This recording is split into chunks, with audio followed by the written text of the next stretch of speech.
Okay, so here we go. This is my opinion on This Side of the Grave by Janine Frost, book 4, I believe. Let me double check. No, book 5 of the Night Huntress series.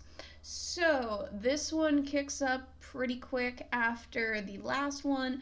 Now we are dealing with the ghouls and Apollyon. They're the bad guys for this one, for Kat, that the ghouls, even though she's already been turned into a vampire, they're still saying because she has this occasional heartbeat that she could possibly maybe be brought back as Ghoul, and then she'll become this triple hybrid. She's going to destroy us all and take over the world.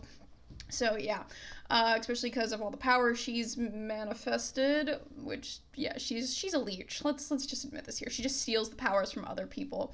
So yeah, we've got her and Bones dealing with these ghoul uprisings, trying to find the cells, break them up, stop them. Of course, they have to go talk to Marie or Oracle, or no, not Oracle, Majestic. Sorry, my mistake there. She makes a Matrix reference when she first meets Kat.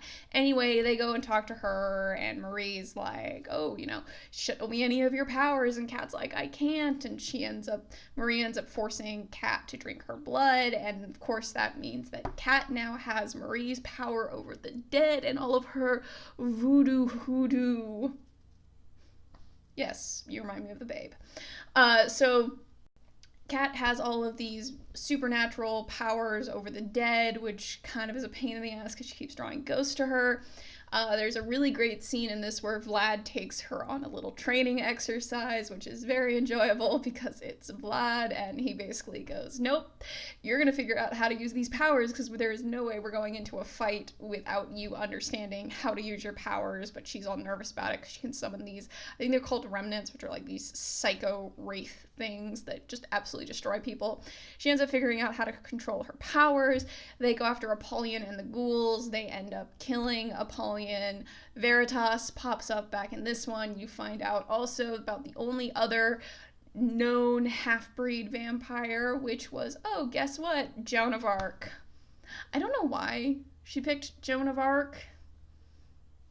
I don't really know, but you find out that Veritas was actually good friends with Joan, and she's pissed because Apollyon used Joan 500 or whatever many years ago as a platform for the vampires are gonna step on us, and yeah, it's everybody be racist. So yeah, they end up taking out Apollyon. Marie becomes the Ghoul Queen officially. So yeah, the power structure is back where it's supposed to be. Sad things that happen in this one is that Kat's uncle dies, and yeah, that's a pretty tearjerker scene. But he is there as a ghost now, so woo la la. So I like I said, it's still enjoyable. I like this one. I will say anyone who has read up through book 5, at the very least through book 4, I actually recommend. There's this extra novel for this series called Outtakes from the Grave. There is an audiobook version of it, and I decided to listen to it because it's a collection of alternate bits of books 1 through 4 for Night Huntress that Janine Frost went through and decided to compile this extra little novel of, here are some other ideas and other plots that could have happened in Night Huntress, which I thought was really interesting because you don't always get a look at an author's creative process and just all the different turns it takes and different versions of scenes. So it was pretty interesting. There were some fun extra scenes that, as she says a lot, they got cut for pacing reasons, and I get it.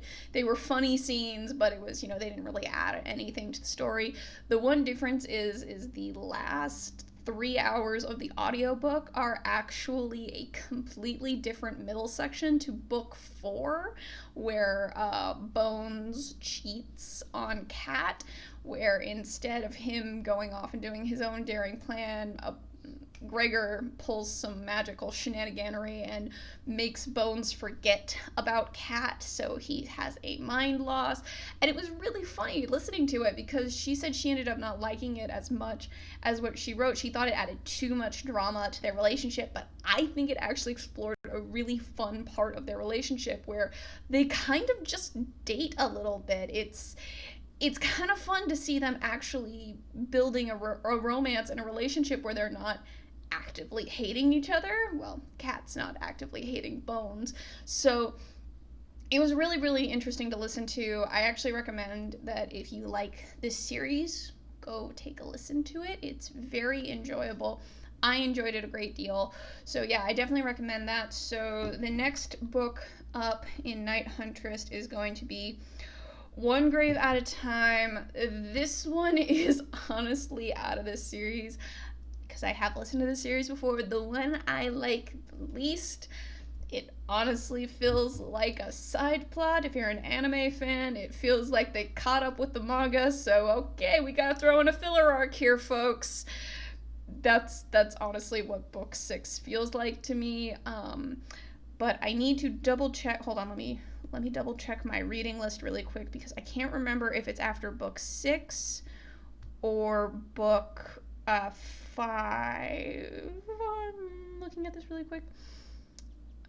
Yeah, okay, so it's book 6 for Night Huntress. There's a holiday novella, which I say is definitely skippable. The only thing you learn is that two characters are related and they make references to it, but otherwise, I think it's pretty skippable. Then we will get into the Night Prince series because you have to listen to the first. You don't have to, but you kind of have to before you listen to book 7. Is you have to, there's the first 2 books of Night Prince, and then it'll be book 7 for Night Huntress, and then it'll be the next 2 books of Night Prince, and then it'll be the Night Rebel series. So yeah, I'm honestly not looking forward to this next book. The next book was like just, it felt like a straight filler arc. I'll probably end up listening to it on double speed. So yeah. Overall, this side of the grave, I really enjoyed it. I still give it a 4 out of 5. I honestly think, yeah, you have to listen to book 6 before you go to book 7 because there are characters that are introduced that it's a little weird if you don't know, but book 6 just, oh god, I remember it. It felt like filler arc.